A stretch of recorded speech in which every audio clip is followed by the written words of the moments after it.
అందరి ద్రాక్షలాగానే మిగిలిపోయింది.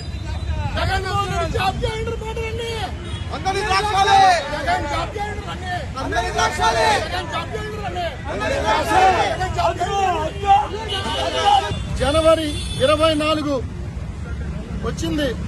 ప్రతి సంవత్సరం జాబ్ క్యాలెండర్ జనవరి 1 కల్లా విడుదల చేస్తా మెగా డిఎస్సీలు ఇస్తున్న ముఖ్యమంత్రి గారు 4.5 సంవత్సరాలు దాటిపోయింది అధికారంలోకి వచ్చి.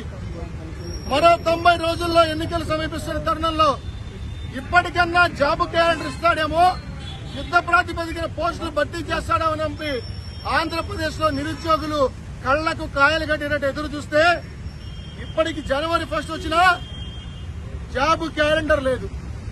తీరా ఆంధ్రప్రదేశ్ లో నిరుద్యోగుల పరిస్థితి ఎట్లా ఉందంటే, జగన్మోహన్ రెడ్డి జాబులు ఇస్తాడేమో, విడుదల చేస్తాడేమో, నోటిఫికేషన్ ఇస్తాడేమో అని చెప్పి ఎదురు చూసి చూసి చూసి వాళ్ళ ఆశలపైన నీళ్లు చల్లేశాడు మరొకసారి ఈ ముఖ్యమంత్రి. అందులో భాగంగానే ఈరోజు జగన్మోహన్ రెడ్డి పరిపాలనలో ఆంధ్రప్రదేశ్ రాష్ట్రంలో నిరుద్యోగుల పరిస్థితి ఈ విధంగా అందని ద్రాక్షగా మారిపోయింది. ఇదిగో ఇస్తాడు అదిగో ఇస్తాడు అని చూసి చూసి ఆ రోజు ఆంధ్రప్రదేశ్ రాష్ట్ర వ్యాప్తంగా నిరుద్యోగ యువత ఆశలతో ఆశల పల్లకిలో ఏదో చేస్తాడు, ఒక అవకాశం ఇస్తాడంటే ఇచ్చినందుకు బాగా బుద్ధి చెప్పాడు ఈ రాష్ట్ర ముఖ్యమంత్రి. కాబట్టి ఇప్పటికైనా ఈ జగన్మోహన్ రెడ్డి చేస్తున్న ఈ అన్యాయపు అరాచకాలన్నా ఆపి ఏపీ నిరుద్యోగుల పక్షాన వాళ్ళకి ఉద్యోగాలు ఇవ్వటమా, ఉపాధి కల్పించడమా, యుద్ధ ప్రాతిపదికన పోస్టులు భర్తీ చేయాలా. ఇప్పటికైనా మీ విశ్వసనీయత కాపాడుకోవాలంటే ఇంకా 3 నెలల టైం ఉంది. మీరు అమలు కాని నోటిఫికేషన్ ఇవ్వటం కాదు, వయోపరిమితి పెంచాలా గ్రూప్ 1 గ్రూప్ 2 అభ్యర్థులకి. ఏదో అరకొరగా మీరు ఇచ్చిన గ్రూప్ 1 గ్రూప్ 2 నోటిఫికేషన్ ఇచ్చినప్పటికీ దాంట్లో మీరు చేసిన నోటిఫికేషన్ జాప్యం వల్ల వయోపరిమితి కోల్పోయారు ఆంధ్రప్రదేశ్ లో నిరుద్యోగులు. అది ముమ్మాటికి ప్రభుత్వ బాధ్యత. అలాగే ఆంధ్రప్రదేశ్ లో మీరు చేసిన మోసం వల్ల చనిపోయిన 1345 మంది నిరుద్యోగ యువత ఆత్మహత్యలన్నీ ప్రభుత్వ హత్యలుగానే ఈ 2024 సంవత్సరం మొదటి స్థానంలో మేము భావిస్తా ఉన్నాం.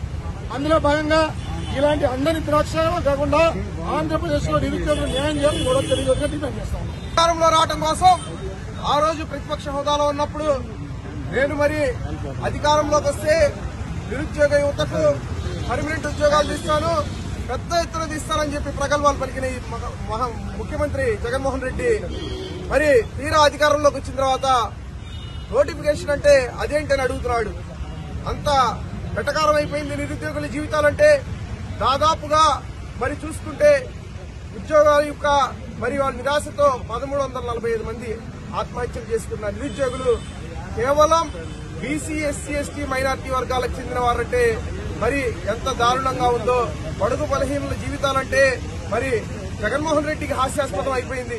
మేము ఒకటే చెప్తున్నాం, జగన్మోహన్ రెడ్డి నువ్వు ఏ విధంగా అయితే ఉద్యోగాలని ఈ విధంగా అందరి ద్రాక్షాల్లాగా చేశావో అలానే రాబోయే ఎన్నికల్లో ప్రజల ఓట్లు కూడా నీకు అందని ద్రాక్షాలుగా మిగిలిపోతాయని చెప్పి, కాబట్టి ఒకటే చెప్తున్నాం, ఈ యొక్క రాబోయే ఎన్నికలకి ఒక 60 రోజులు ఉన్న తరుణంలో ఇప్పుడైనా సరే యుద్ధ ప్రాతిపదికన ఉద్యోగాలు తీసి అపాయింట్మెంట్లు ఎన్నికలకు ముందు ఇవ్వగలిగితేనే నిరుద్యోగులు మరి నీ పక్షాన ఉండడానికి ముందుకొస్తారు.